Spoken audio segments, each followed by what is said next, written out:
Everybody right to go? Thanks for being here for the daily update. We have 4,448 cases of coronavirus in Victoria. That's an increase in new cases of 238. Of those 238, 29 related to known and contained outbreaks. 209 of those are under investigation by our public health team. There have been a total of 27 deaths, I'm sad to have to report, following the Chief Health Officer's media release yesterday. There's been a further death since then, a woman in her 90s. I'm not in a position to be able to provide any further detail as to that person's identity, but we send our best wishes, our thoughts and our prayers to her family. This will of course be a very difficult time for them. So that's 27 in total, one more since the Chief Health Officer's media release yesterday. There are 105 Victorians in hospital, 27 of those are in intensive care.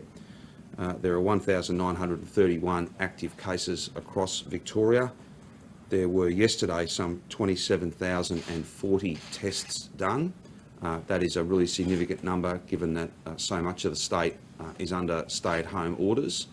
So that of course limits movement. That of course for some might be a barrier. It shouldn't be really, but for some it might be a barrier to going and getting tested. Can I thank each and every one of those 27,040 people who yesterday made a powerful contribution to our fight against this virus, coming forward, getting tested, giving us the data, the insight, the understanding about where this virus is, how it's moving.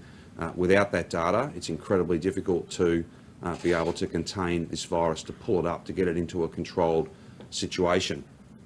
It's very, very important that people keep coming forward and getting tested. We've got more than 150 test sites across the state. It's a relatively simple and quick process, and one that does make a really big difference to obviously knowing where those cases are, determining who their close contacts are, chasing them, locking them down for that period until they get tested, or indeed for the 14-day period, whichever is the advice provided. It's logical, but it's really powerful, really, really powerful for all of us to get a hold of this thing. Can I just give you the total number? That means 1,197,392. So the best part of 1.2 million tests have been conducted since January 1, and our testing rate per 100,000 people remains one of the highest in the world. So that's the daily update. They are all the figures. In terms of broader messages and advice to Victorians, this is very, very serious. We haven't got these stay-at-home restrictions in place for any other reason than they are the best medical advice to try and bring some stability and then a sense of control to this global pandemic as it presents here in our state. The vast majority of people are doing the right thing, and I'm very grateful to each and every one of them. They, by doing the right thing, are making a really complex and challenging task just a little bit easier. So I would continue to call upon all of those Victorians who are obeying the rules, making sacrifices large and small. Know and understand that you not only have our gratitude, but you are central to this strategy working and us having a lockdown that doesn't run any longer than it needs to. If, however, people do not do the right thing, then we will have to move to additional restrictions being put in place, and we will have to potentially prolong the period where those restrictions are in place. Nobody wants that. No one wants a situation where, because of the choices of a few, the vast majority of Victorians have to endure these very frustrating and challenging restrictions any longer than they should. So again, thank you so much to every Victorian who is doing the right thing. It's something that makes you very proud. I'm very grateful, and I just want to be really clear though that anyone who's not doing the right thing, Victoria Police are out in force. Deputy Commissioner Rick Nugent has joined me today, as well as Police Minister Lisa Neville. Lisa will speak next in broad terms about enforcement activity, and then Rick's more than happy to speak to you about some of the pretty poor choices that they have uncovered, and they will continue to do that work. Not only is it the wrong thing to do, it's just not a very smart thing to do. Victoria Police are out there with a very clear agenda, and that is to make sure that these stay-at-home orders work through a very high degree of compliance. The time for warnings, the time for cutting people slack is over. Where we are is in a very serious and deadly position. These hospitalisation numbers are a great concern to us. We have always been very clear that unless we all pull together, did the right thing, work to support each other, then families would be affected, communities would be affected, indeed our entire state would be impacted. We are confident that our dedicated nurses, doctors, all the health team have the resources and the resolve, the skill, the care, the compassion that they need to provide care and support to those who are gravely ill. But let's not leave it to the last line of defence, our health workers. Let's instead appreciate and understand and, frustratingly, embrace the fact that we are the front line. Every family, every Victorian doing the right thing is a massive contribution to us getting on top of this and being able to then again resume a process of easing the restrictions that I know are challenging. I know they're difficult. No one is enjoying this. But the alternative, well, there really isn't one. This is the only way forward. It is based on the best of medical advice, and it will work if everybody works with me and my team, a team that is thousands big, but even a team that big can't do it on its own. Every single Victorian has to play their part. And again, let me make it really clear. I'm so grateful and impressed and proud of all of those Victorians who are doing the right thing. And you see it in the traffic data, you see it in, as you move around the city, spaces that would normally be quite crowded are not. And that's exactly the outcome that we want to see for these next 5 or so weeks. I might now throw to, I might go to Deputy Commissioner Nugent to take us through some examples of some pretty poor behaviour that we've seen across the state and the enforcement activity that the Victoria Police have brought to bear on that. Rick. Thank you, Premier. I might first touch on the vehicle checkpoints that we have operating across 8 sites around Metro Melbourne and that interface with the regional rural areas. So we currently have the 8 vehicle checkpoints that are operating well now. And firstly, I would also like to thank the community for being understanding. This is not a role we've undertaken before, so it's been, we are most thankful for the support of the community and their understanding and their patience. We know that particularly down along Geelong Road, it was a little bit challenging on Monday with some of the traffic. It's a large volume of traffic heading down there, and we're trying to get the balance right of checking as many vehicles as we can to ensure they are complying, at the same time ensuring that there's the traffic flow. So I just wanted to thank the community for that.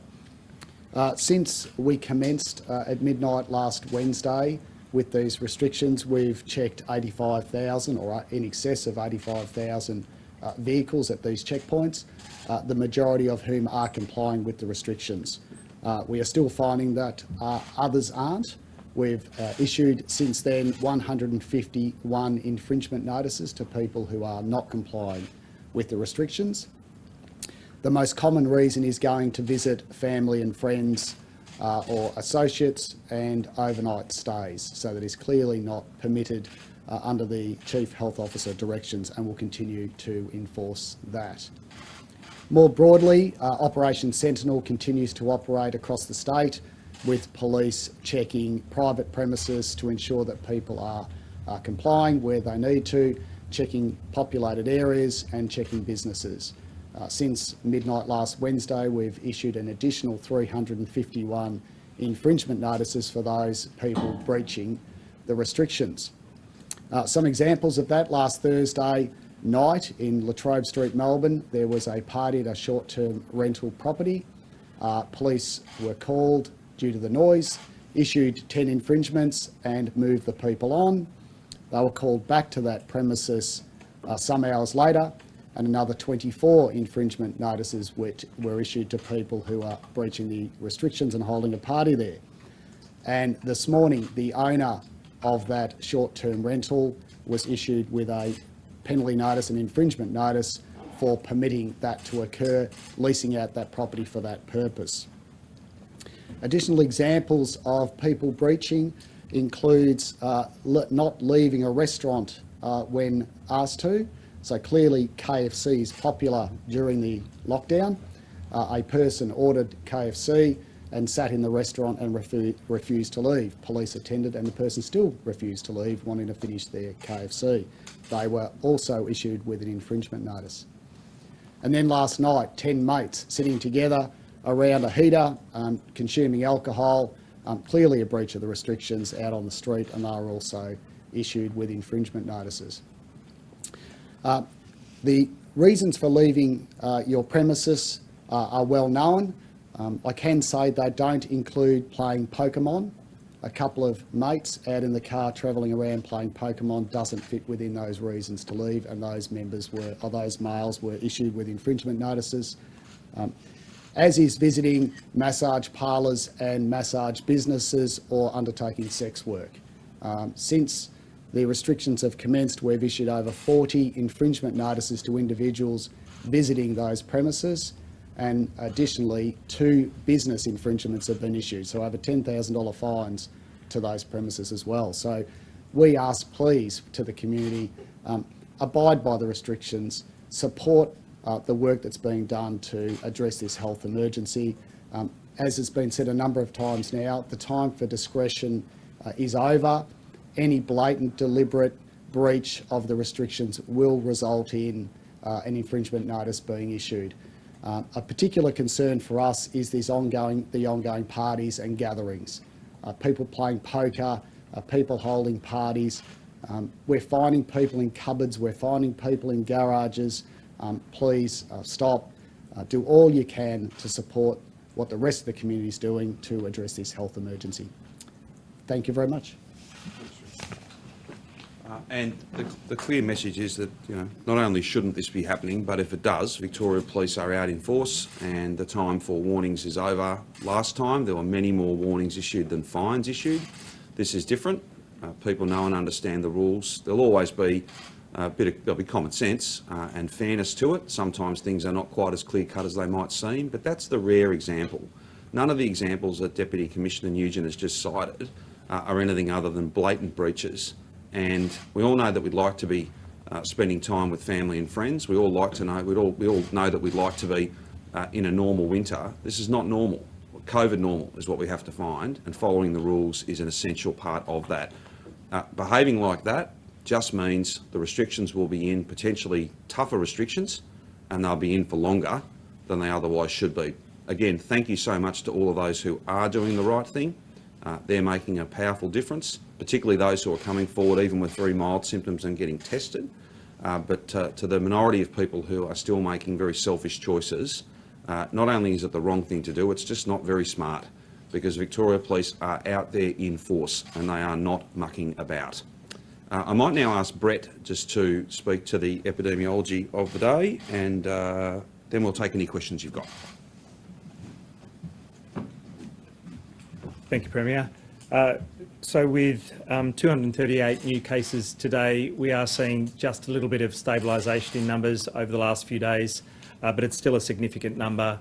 As I've said yesterday, a proportion of all new cases will develop severe illness. They'll need to be hospitalised. A few percent of those totals will require intensive care, and 1 in 100 or more die. So when we have 238 cases every day, we're looking at 2 to 3 deaths in a week or more's time. So we have to have these numbers decrease. But the stabilisation of the last couple of days might be just the very beginning of the effect of the restrictions that have been put in place now for a week or a bit more.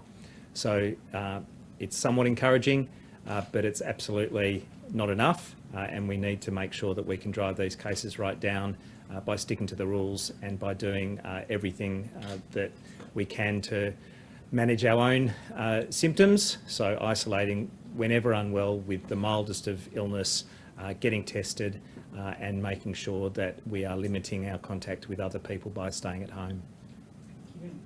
Given the incubation period is about a week, when do you think we will see a drop-off given the lockdown is 6 days old? There's no guarantee in a drop-off. We should see it by the end of this week, but it absolutely will be a reflection of how well people are doing the right thing in the week past.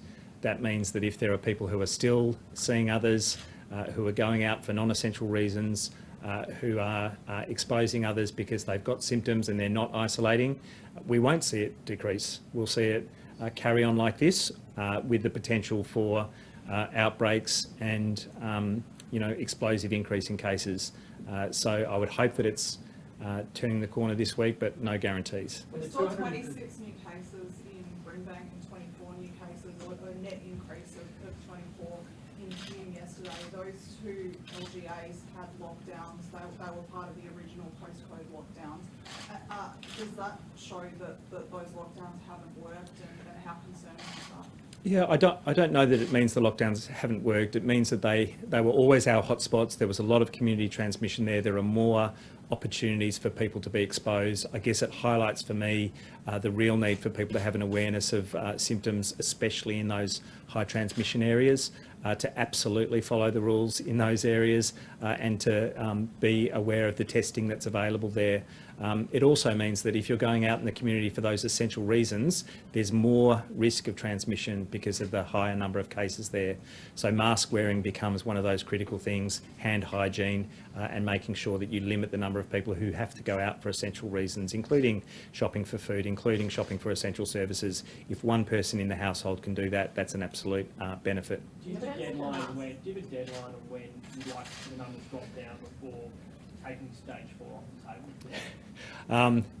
No single number goes into any of these decisions. They're all about reviewing the epidemiology in full on a daily basis. It does depend where we're seeing the transmission occurring and where we need to focus our attention. Again, if it's a matter of a failure of compliance, we know that awareness raising and communication and enforcement activities need to play a role.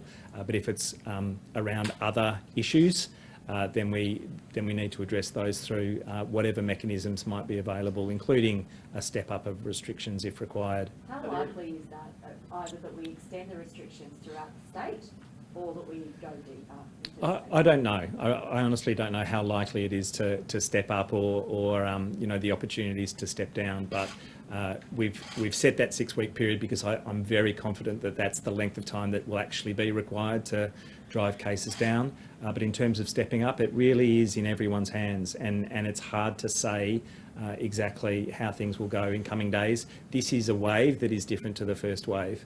Returning travellers, smaller families, fewer number of contacts, easier to identify, more likely to be engaged in testing because they could identify themselves as being at risk, either as close contacts of an international traveller or someone who had travelled internationally. This wave is trickier, and so it won't be as easy to drive numbers down with the community transmission that's out there. I realise that you can't give us any information that might identify anyone, but in terms of the 5 people we've had die over the last 2 days, are you able to say how long they'd had the illness at the point at which it became fatal? I actually don't know, Rachel.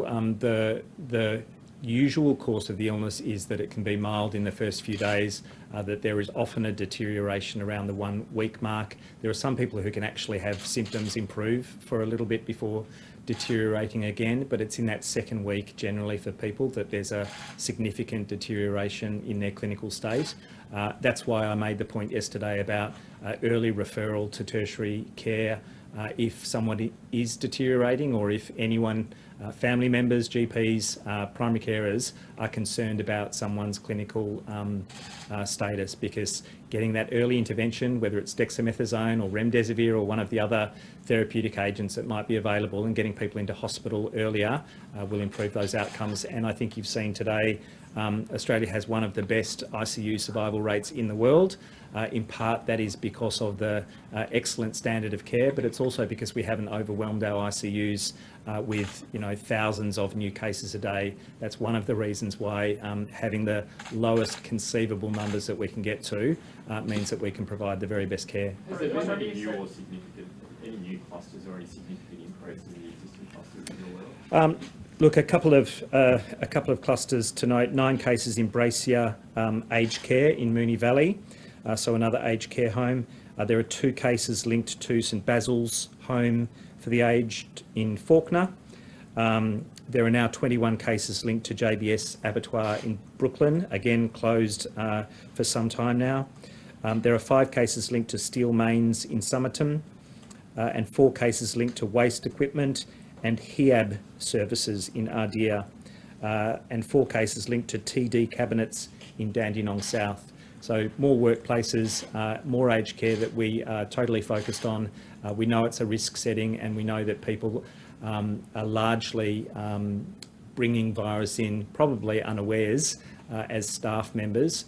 So they need to have an absolute focus on the very, very first mild symptoms to exclude themselves from those settings, including thinking about whether there's illness in their family prior to them having any symptoms at all. Get your family members tested if you're a staff member who's going to a healthcare setting or an aged care setting, because that might be the first flag that you have that there's coronavirus in your household. How many cases has the COVID app identified that haven't been identified through manual tracing? Yeah, I'm not aware of any. Again, I will keep pushing the COVID Safe app. There are over 300 people who've had it downloaded, who we've followed up as cases.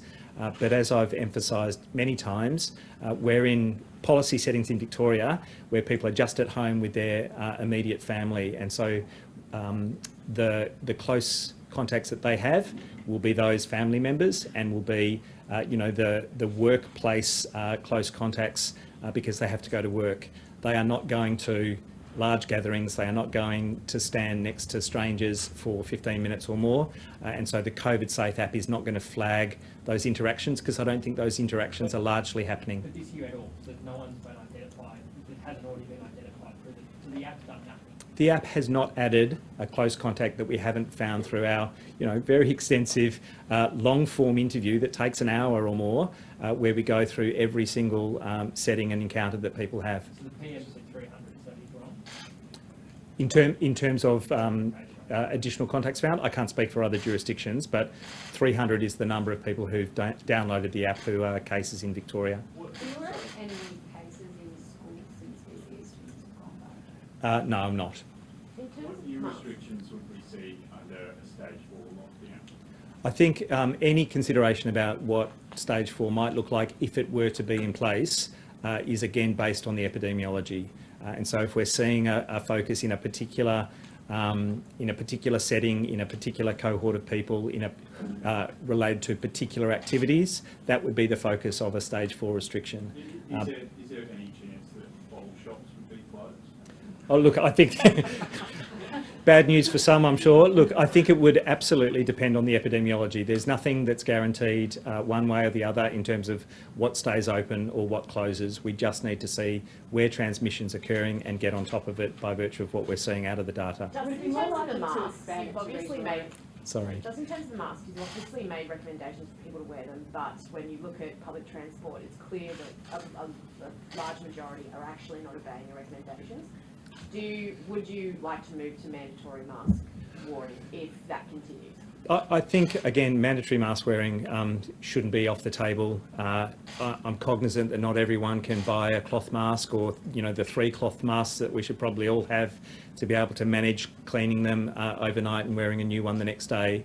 But it's a risk not to have them, especially with the level of transmission that's happening in Melbourne. So I absolutely urge people to be wearing them. I think the norms are shifting. I've certainly seen many, many more masks than in previous weeks, so that's a good thing. And I think we can do better. And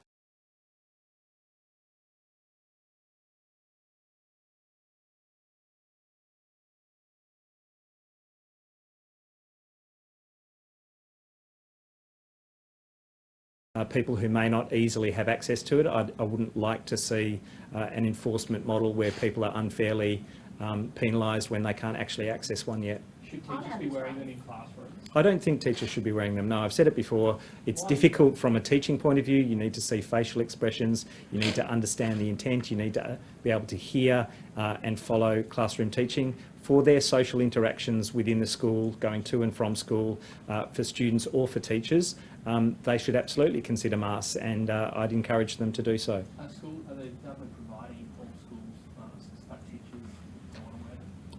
No, I don't believe they are. On abattoirs, have any processes been changed since the Cedar Meats outbreak? We've got a boss of a Laverton North facility Authority complaining that his worker tested positive and then it took a number of days for him to be asked by authorities where he worked. I'm aware of that case. I've been made aware of it this morning. My understanding is the department was notified close to 11 p.m. on the 8th, and we responded to that that facility and spoke to the chairman there on the 9th. So there's been immediate follow-up. There are more detailed interviews that can happen subsequently in the next 24, 36 hours. That also took place. I don't believe there were many close contacts, just a couple, and I don't believe there have been any other cases in that facility. From a prevention point of view in abattoirs, I know that WorkSafe and our third-party auditors from the Commonwealth have gone through a really extensive process of review to try and minimise the risk in those settings, because we know that they can have really, really extensive outbreaks. Up to 2,000 people have been infected in some outbreaks internationally. So everyone needs to keep on it in terms of managing the risk there. But in terms of responding to that initial case, we get a notification when the laboratory sends through that notification or when a medical practitioner calls it through on our hotline. And a patient, a case, might be notified earlier. They might get an automated SMS text days before the department gets notified. We obviously follow up as soon as we're notified, but we're not always notified at the same time as a case might be. We took the initiative and shut down that abattoir, but DHHS has said that wasn't necessary because there was only one person infected. As you said, we've got JBS abattoir with 21 cases. We have Cedar Meats with 111. Yeah. Is it clear that you know, this boss is taking the initiative and DHHS isn't? No, I don't think so. I mean, there were no further cases. I think the risk assessment was made. It was probably appropriate. It sounds as if the risk and the close contacts and the particular circumstances of exposure in that setting meant that there wasn't a risk of more widespread transmission. In terms of the links to the Western Sydney cases, can you go into a little bit more detail about what those links are? No, I think that's a question for New South Wales. I don't know what they've looked into. They will do all of the same interviews, working out the epidemiological links for those Western Sydney cases and what they trace back to, but they'll need to speak to it because they've done the interview and they've tried to make the epidemiological links. We had a Premier said before there was 105 hospitalisations, which I think is quite a hike from 81 yesterday. So I'd be interested to hear your take on that. And also, at what point do we think about activating some of that surge ICU capacity that we have? Yeah, so the increase in cases is not unexpected. This is what happens with 200-300 cases a day. I'm not surprised. We will see that many potentially ongoing as additional cases. That will be managed within the health system. We've had sufficient bed capacity, we've got sufficient ICU capacity, but in terms of the surge for ICU, that's all available and ready to be mobilised as required. And the ventilators number hundreds, over 1,500 ventilators. So the ability to mobilise more spaces where individuals can be ventilated is really much more significant. The number of people who are on ventilators at the moment is 22. We can go to, 2,000 or more potentially.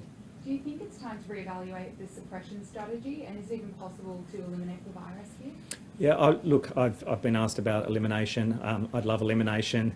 We're not at a point where it's the right time to make a detailed consideration of its feasibility, but it's worthy of consideration.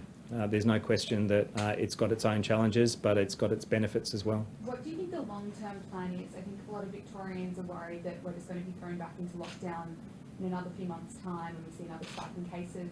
Is there a plan?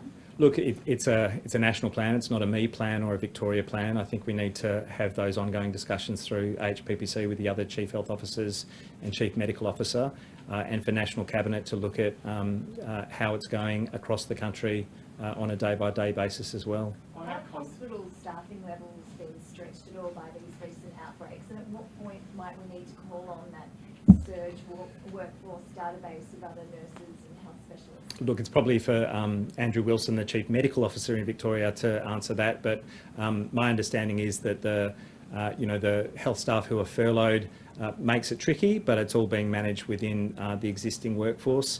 There'll be some of those who've been quarantined now close to 2 weeks who will be coming back online, but with new healthcare worker infections every day, there'll be a number of close contacts. I think all health services are very focused on the safety of their staff, and they're trying to minimise the potential number of medical close contacts that any healthcare worker would have, so that you don't get a huge number furloughed. The more that healthcare staff can make sure that they're keeping that distance themselves from other staff, not just in their face-to-face patient interactions, but with all other healthcare staff in all settings in hospitals, cafeteria, tea room, whatever the case may be, they will limit the need for furloughing of healthcare workers, which means there are more available. But at the moment, it's manageable. Is it safe to have construction still going when you've got hundreds of people on the work site when everyone else has been told to work from home? Look, there's work that cannot be done from home. Construction is pretty obviously one of them. I think we're emphasising all of the same things for every workplace in terms of trying to make it as safe as possible, keeping that distance. I wouldn't discourage mask use at all. Construction workers use them for dust protection and fume protection. They should be finding it pretty normal to consider a mask as well for COVID protection. So I think it's important work. It clearly can't be done other than at the coalface. Just on aged care staff, you said yesterday that staff should try to minimise movement because we know a lot of them are casual workers and they work at more than one site. The AMA is saying we should get a database of aged care workers who are fully trained now, like what we've got through the medical hospital system, to try to backfill some of those workers. What are the plans in place for aged care and managing that critical issue? Well, I know the Victorian Department of Health is having conversations with Minister Colbeck's office and with the Department of Aged Care federally around those issues. They're not necessarily easy to manage. There has certainly been mapping done, but the workforce is the Commonwealth's workforce for private and not-for-profit aged care. So it's really for their consideration around reflecting on all of the challenges that Victoria's facing with outbreaks at the moment. Would you agree there needs to be something significant shift in that setting? I think to the extent possible, we would like to see both patient-resident cohorting and the minimisation of movement of staff between aged care facilities for sure, because that will minimise the risk of spread to other vulnerable settings. And what about palliative care? How do you deal with that? I know some facilities are basically barring entry, which is obviously going to be difficult for a lot of families with relatives in the final stages of their lives. How should they be dealing with that? Yeah, palliative care was always an exemption for visiting, and I think it's a very reasonable one. End-of-life care is a very important time for family members to be able to see their loved ones. The risk has to be managed. That's a call to be made for the particular health services or aged care services if palliation's happening there. But it's clearly one of those things where we, as HPPC, understood it to be a very important time to have that interaction with family. Brett, have we had any outbreaks in apartment buildings, and where do apartment buildings sit in the kind of spectrum of risk for spreading the virus? Certainly we're getting household outbreaks, I'm sure in apartment buildings as well. I wouldn't have the details of the particular settings, but they are households where they'll be at risk depending on the workforce within that household and how many interactions they have to have. I mean, like between apartments in a building, so say there's 50 floors, kind of people using stairwells, elevators, like is that a risk? Is that something I think it's always a risk to be in relative close proximity where other cases might be occurring. We shouldn't overemphasise how much surfaces can transmit. The virus can survive for a number of hours, but it's almost overemphasised in the sense that people don't understand that 1.5 metre distance is the most critical thing you can do.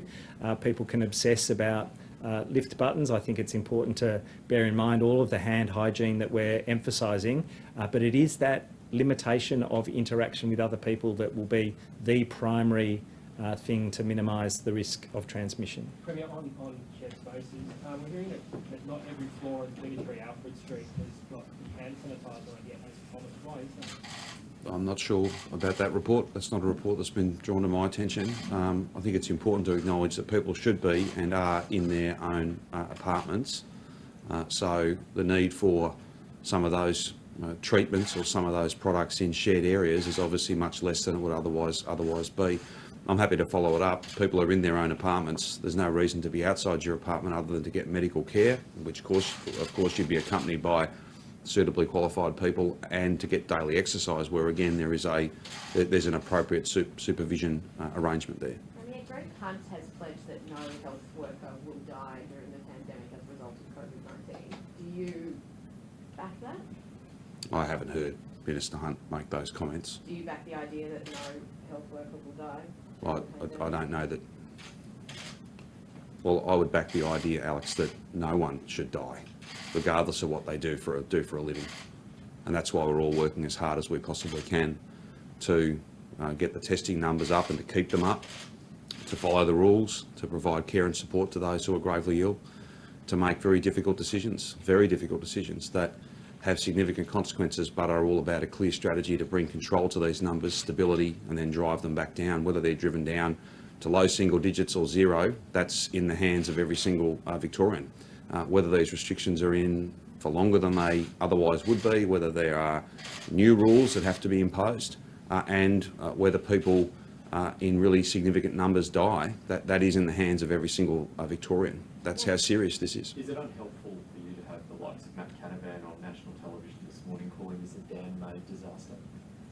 I think that I've got bigger and better things to worry about than what a senator from Queensland says. I haven't seen the comments because I'm not watching that program. Frankly, I haven't got time. I'm working every moment that I can summon to get this job done, and commentary like that is of absolute no consequence to me. It is irrelevant, and I think in just the exchange we've just had, we've given that person and those comments probably more airtime than they need. Just back on the search that were just mentioned before. Sorry, Laurel? Just on the infringements that we've Yes. talked about before, I'm making an assumption here that most of those people officially engaged in parties were probably young people. Why is our message... I think that's fair, yeah.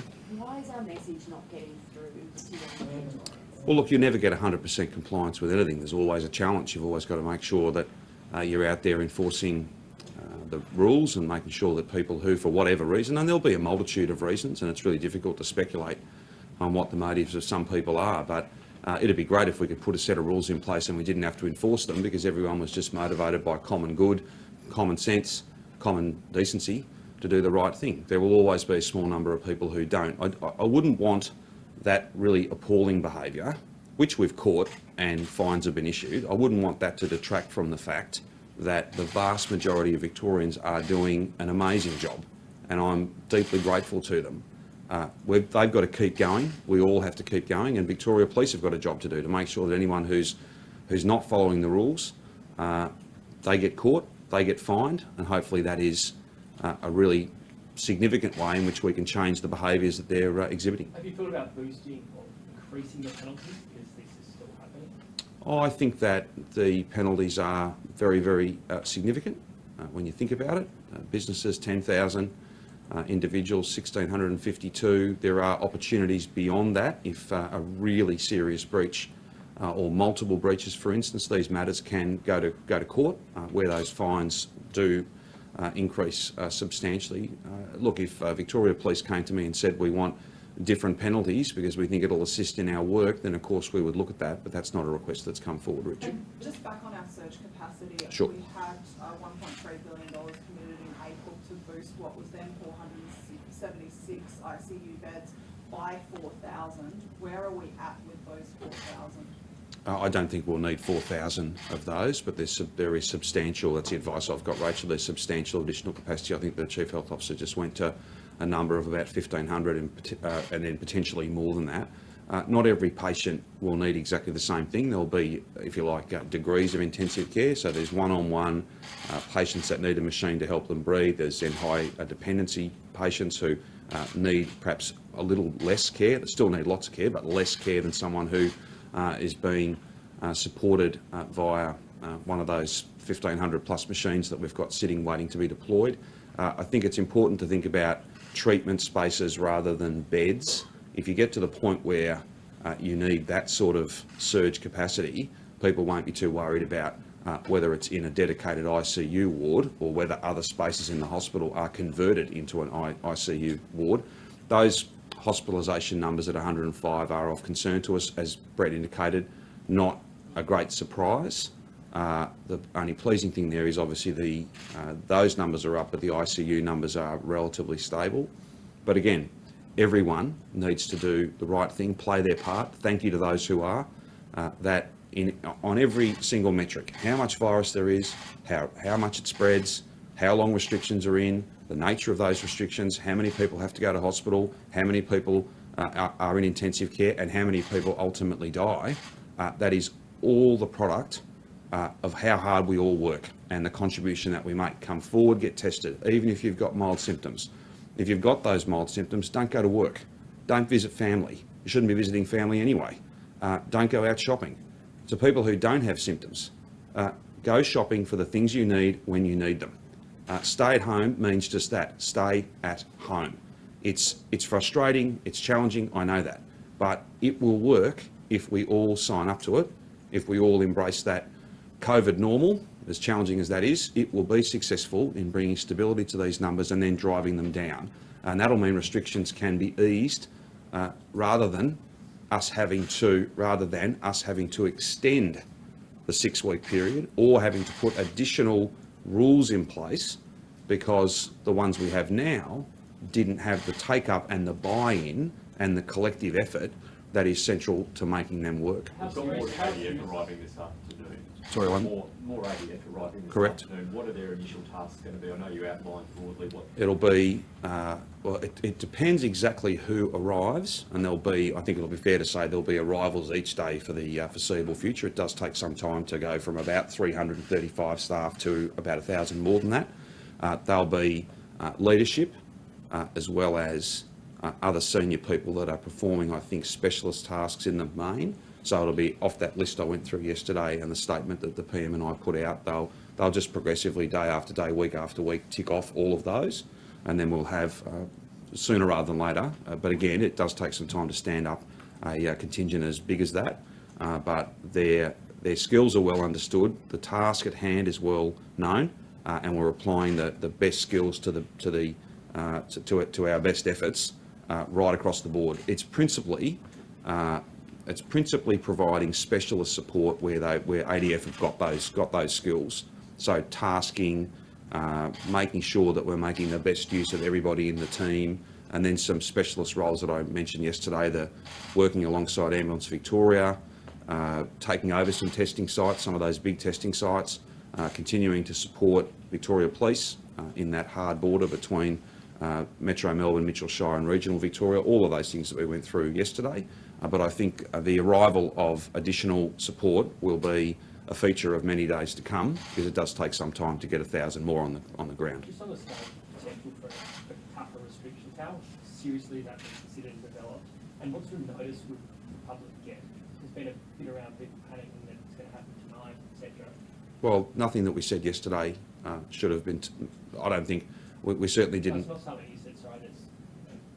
Sure. What I'd say is that we'll follow advice. We're in this lockdown now because the advice to me was there was simply no choice. If we didn't do this, far from pulling it up, we would see not hundreds of cases a day, but thousands. Nobody wants to get to that place. I think all the way through, Rich, we've always tried to give people some notice. We've tried not to have, unless it's been absolutely critical, and again on the basis of the very best medical advice. For instance, the lockdown of those 9 towers was, the clear advice to me was you've got to do it, and you've got to do it right now. Now, if you provide a lengthy notice period, then the strategy of trying to contain this simply won't work.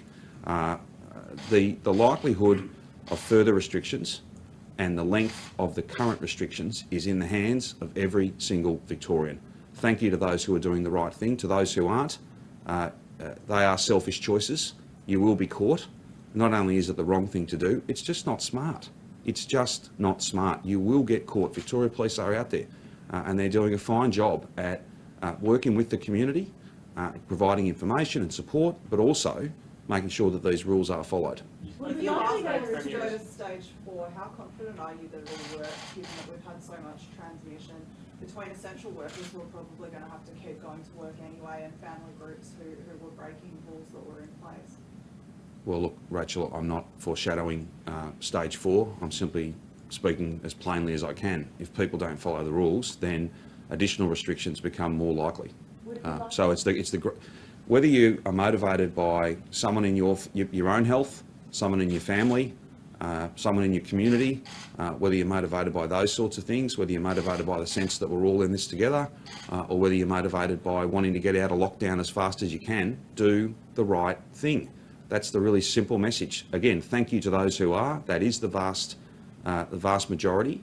But there are some people who continue not to take this perhaps as serious as they should. And I just say to them, please change, please do better, and please know that Victoria Police are out there. In terms of the financial assistance, you've obviously announced stuff for small businesses. Is there more coming? We have.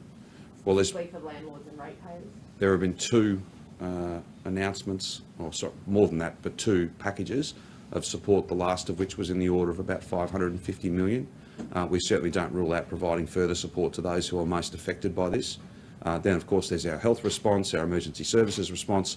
There's a very big price tag involved in this global pandemic, not just here, but in every state, in every country around the world. I certainly could not rule out doing more. We have a budget later in the year which will be focused on jobs. It'll be focused on trying to repair some of the damage that this pandemic, this virus has done to us, and the fact that it's not going to be over anytime soon. It's going to be with us in one way or another, where there'll be some rules. It will not be normal. It'll be a COVID normal for many months, and indeed longer than that, even with the most optimistic projections around development of a global vaccine. You've then got to produce that vaccine. You've got to get it all around the world. You have to administer it. That in itself is a very lengthy process, and we still yet don't have one of those. Treatment may be the other option. I know that TGA's just had another drug that they've listed. There's a lot of people around the world that are doing lots of research, lots of trials, lots of hard work to get a better treatment as well, but none of us can predict when or if that will happen. So this is with us for a long time. That's why we all have to acknowledge that it is not going to end soon. It'll end, or we will get to a better place, a less frustrating, a less impactful, less damaging place if people follow the rules now. And again, thank you to those who are, but to those who aren't, please, for whatever reason motivates you, or simply just the fact you'll get caught, please change your behaviour. So is there no planned announcements before the 23rd when the federal government is going to announce? So I missed the first bit of your question, Alex. Alex. So there's no further planned announcements in terms of financial assistance from the state government? Well, we made announcements last week, so they were but pretty... I'm just saying, from now to the 23rd, you've got no planned financial assistance announcements coming up. We're waiting for the federal government now. Well, the federal government has indicated to us, as they have to you and to everybody, that there'll be an economic statement on the 23rd.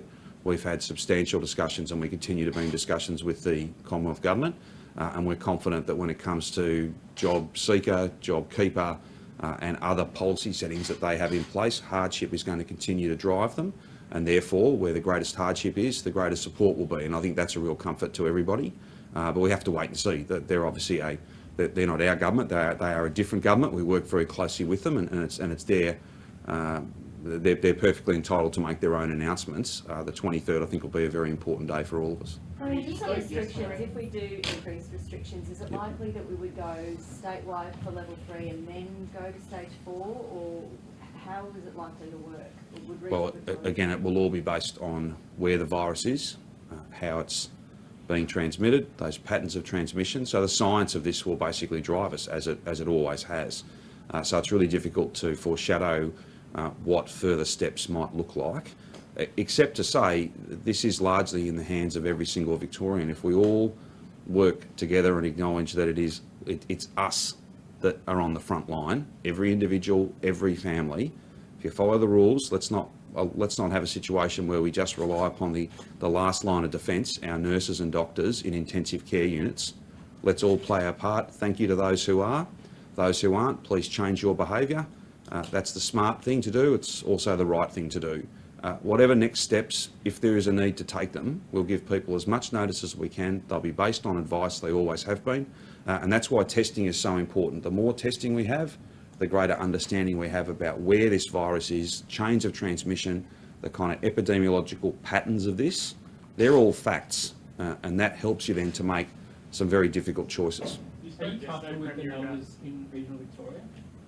Had a long conversation with Brett last night and others, that sort of statewide overview, so looking at where new cases are. We're comfortable with the settings that are there now, but I do again make the point, these things can change rapidly, and whilst there are not the same stay-at-home restrictions in regional Victoria, can I just appeal to regional Victorians, there are still rules, so rules about gatherings, the rules about hand hygiene, about cough etiquette, about keeping your distance where you can, all of those things are just as important in a community with one case or even no cases as they are in some parts of Melbourne where there are many more cases than that. Just on the abattoir, I know Professor Sutton was asked about Sure. it, but how concerned are you about the apparent lack of communication between DHHS? Well, there's nothing apparent about that. I think the Chief Health Officer is just taking you through exactly what happened. And I'm sorry that the Chairman of the company feels that way, but the Chief Health Officer, who has just indicated to you exactly what happened and the judgments that were made. So I don't think it's apparent that that's happened at all. I think the facts speak and tell a very different story. Everyone's doing their very best. Everyone is doing their very best. It's a big team. It gets bigger by the day. Every single Victorian has a part to play, but the facts of these matters have been clearly outlined by the Chief Health Officer, no less, and I think that's probably the end of it. Can you give Victorians any assurances that lessons have been learned from the Cedar Meads outbreak? Well, again, every outbreak's unique, every case is unique, and the best possible response is applied to every single set of circumstances. No two businesses are the same, no two families are the same. That's why there's a long, detailed interview. That's why there's very specific advice provided based on the nature of a business, based on the nature of the number of cases, close contacts. I think this example, there was one positive, there were two close contacts. They were contacted within hours of the department being advised by the laboratory that there had been a positive case. Again, I'm just repeating what Professor Sutton has just indicated. That's the person who is in charge of our public health response, and I think that example and thousands of others show a team that is big, that is working extremely hard, a team that's doing its absolute best, and that's the assurance that every Victorian should be able to rely upon, and that's exactly as it should be. They're not seeking anyone's praise, they're just getting on with it and doing it, and I'm very proud of them. There's a lot of them, and they're doing their very, very best. You mentioned yesterday, Premier, the private sector workers getting recruited. Yes. Contact tracing and stuff. When might they actually be helping out with teams? And do you have a goal of how big you want that contact tracing team? Yeah, sure. We've got, we'll have further announcements to make once those arrangements are confirmed, and then we'll be able to give you some numbers. But it'll be call making, call taking, a whole lot of different tasks. Those people come with a skill set. Obviously, they're working in call centres. They're often dealing with very complex issues. Some of them have got some experience in terms of the health field. Doesn't mean they've got clinical qualifications or anything like that, but they're certainly familiar with dealing with some of the issues that are to hand here. We already have a number of stood-down workers, particularly from the travel industry. They've been working with us for months now because, again, they had those call centre skills and they're with very few flights and very little tourism, they needed a job. They were stood up for us after having been stood down by their employer, I think even before the JobKeeper arrangements came into place. I could try and come back to you with a number, but I think we'll see, I think you could see as many as 300, 400, 500 people across the private sector.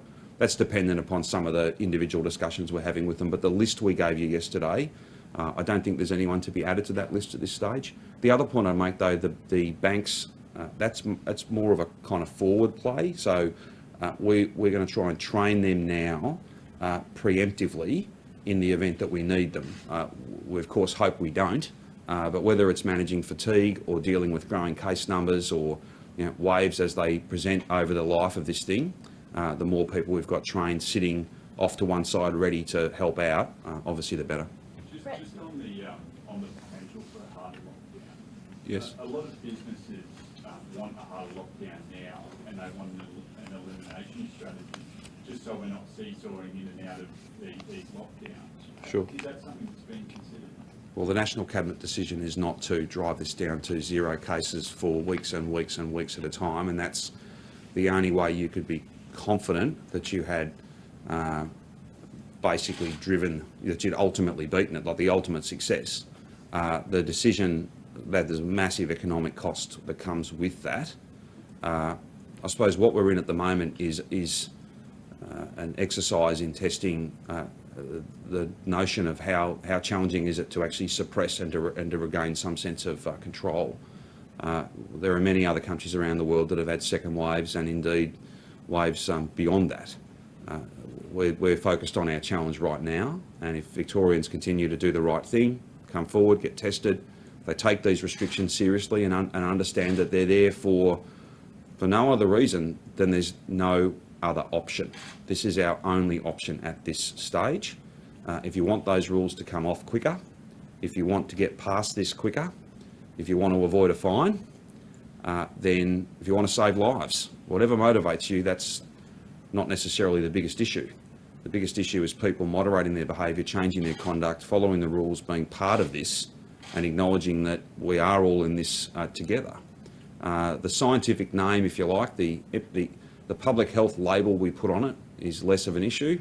It's stability, driving down these numbers and getting them back into a place where they can be controlled for the longer term. There'll be lots of papers in the Lancet and all sorts of other medical journals that will talk about all these things for a long time. What we're focused on is doing the practical stuff, the on-the-ground stuff that pulls this thing up. Can we control it if we get down to small numbers, though? We got down to small numbers escaped hotel quarantine. Now we're dealing with, 1,900 active cases. Well, and one night at a pub in New South Wales, there's thousands and thousands of people having to be telephoned. Like, it's wildly infectious. We've all made that point a number of times. It's very, very challenging. Very, very challenging. Do you think there's a lesson, though, that we're now back in a second lockdown, that this doesn't work, that we will inevitably go into a third lockdown and fourth lockdown down the track? I wouldn't say that that's inevitable. I think that we all have an opportunity to help shape what our response to this virus will be once these 6 weeks are over. If we all work together, then we can drive those numbers down to very, very low levels. And then that's obviously, just logic tells you, if you're chasing ones and twos, that's 3, 4 cases, that's much easier than if you're having to deal with widespread community transmission. Well, as you say, it's wildly infectious. It is. How can you control it, even if it is low numbers? Well, again, I can't change the way the virus presents. We've got to be clear about it. It's a wicked enemy. It's a very cunning enemy in some ways. The fact that you can have it, you can be infectious, but not know about it. You could be the most conscientious Victorian ever and get tested when you get symptoms, even the mildest of symptoms, and you could still have been moving around, even following the rules. You could have been moving around and potentially infecting other people. That's the enemy that we're up against. What's your long-term goal? Where do you see Victoria at the end of the year? Well, we want to get to a situation where we have as few rules in place as possible, but we have the rules that are necessary in place, and we have a very high degree of take-up, a very high degree of acceptance across the community that whether we like it or not, this is not going anywhere. It is with us for a while. So there'll always be a COVID normal that we have to find, not just because we want it to be over, pretending that it is. It clearly isn't. And you look, Israel overnight, they had something like 1,000 cases a day. They've just gone back into a hard lockdown. About the same number of people in Israel, much smaller from a geographic point of view. But look, Singapore, Japan, the list goes on and on and on right throughout Europe. Too many states in the United States to list, where they're seeing, just as we are, the consequences of the fact that this is wildly infectious. Even one person can drive the sorts of challenges that we now face. All of us have to acknowledge that just because we want it to be over, it won't be. No one wants this to be over more than me. We want this done. We want to be back to a situation where we can start to open up. When I say me, on behalf of the thousands of people who are working with me and others, they are doing a great job. I'm very proud of them. They're doing their best. Let's all work together with them. Let's support them in the work that they're doing day and night by playing our part. following the rules, getting tested if you're sick. Are any of our ICU patients healthcare workers or police? Or I don't have that information. Dr. Sutton, do you? We can come back. Have we learned from where we are now that the idea of local lockdowns by postcodes doesn't work? I wouldn't say that, and I wouldn't rule out that having different settings in different parts of the city or the state for that matter, we wouldn't rule that out. That's AHPPC endorsed, that's National Cabinet endorsed. Who knows, that might be something that gets deployed in other states. If they've got a really localised problem, that'll be a matter for them. Can I just ask him to make that question short? Sure. Nothing else for me? Very good. Thank you very much. Sorry to be a bit dramatic before everyone, but I'm fine. What do you make of the new report on speed cameras, which has found that 20% of them are turned off at any given time and some have been off for more than 2 years? Yeah, so this was something that I tasked Stephen Lean to have a look at in my first letter to him when I appointed him to that role. This was of concern to me, particularly, I get the quarterly reports on those fixed cameras, and we continue to have some areas where those cameras were off, in my view, for way too long. The figures in Stephen's report, about half of them equate to the WannaCry virus, so when that occurred. And, there are some times when things need to be down for maintenance, but there are also times when those cameras are off for way too long. Those cameras are there to save lives, and I want to make sure that we're using them in the best possible way as often as we can. And that report is very valuable to us. Some of the changes have been made, and it's exactly what I wanted him to come back and give us a pathway to fix this. What went wrong as far as you're concerned? What was the biggest issue? Look, I think the biggest issue is the issue of roadworks. So what happens is roadworks happen and they get turned off, rightly. It's very difficult. Often things are moving, the roads are moving. One of the recommendations is that we use a lot more of the mobile speed cameras during that time. We do want people to follow the rules, whether you're in a roadwork area or not, and I think that's a valuable piece of a recommendation that's been accepted by Vic Roads and will be implemented as part of that. And the other is just not allowing, a system where they just don't get turned back on after they've been off for a while during road work. So that's an audit system. I've already made significant changes to the team that manage the camera arrangements in Victoria, and they're putting in place these recommendations and other changes that we need to make sure we have the most robust system.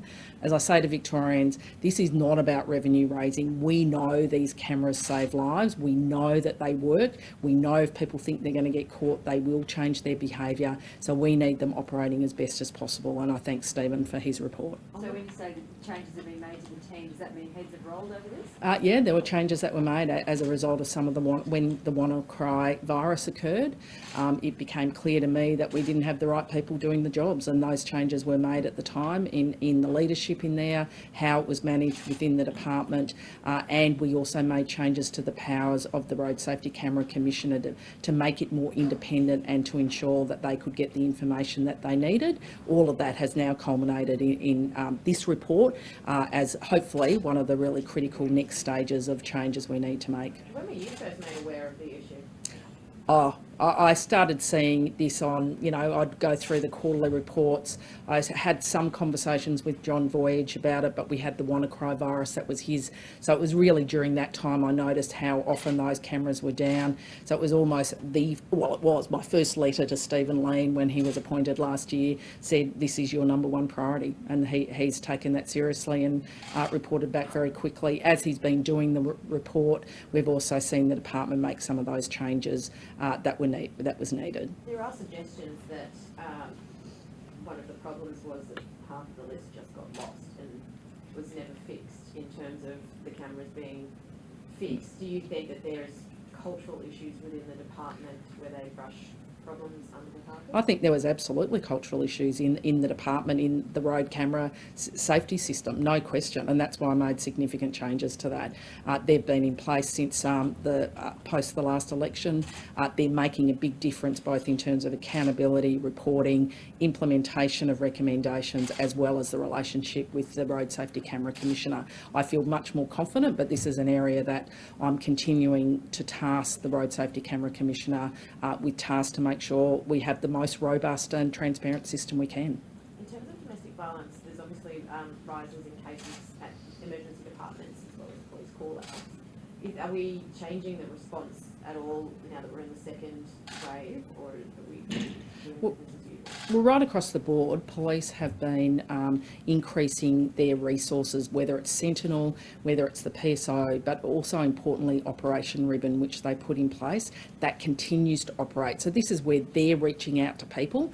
Again, because we're now back in lockdown, that's been put back into place in a significant way to make sure we're checking on those victims and perpetrators that are known to the system to try and reduce harm. It's been a really important part of the police response. It's saved lives, no question in my mind, in terms of family violence victims, and that will continue to operate throughout this lockdown period. Police have just arrested a man in relation to the death in Mill Park who appears to be a contact of the lady. How many, have you been alerted to more deaths as a result of domestic violence during COVID? We have women die at the hands of partners every day across Australia. This is, it's why we had a Royal Commission into Family Violence, why we funded more police, specialist family violence police. Like, this is our biggest law and order issue, which I say every crime stats, it is our biggest law and order issue. It continues to occur, not just in COVID times, in all times across Victoria, across Australia. We have to take it seriously. Victoria Police takes it seriously, but as a community, we have to change attitudes, and that's why it's not just a police response. It's a government, a community response that's required to change that. Very good. Thanks, everyone. Thanks very much.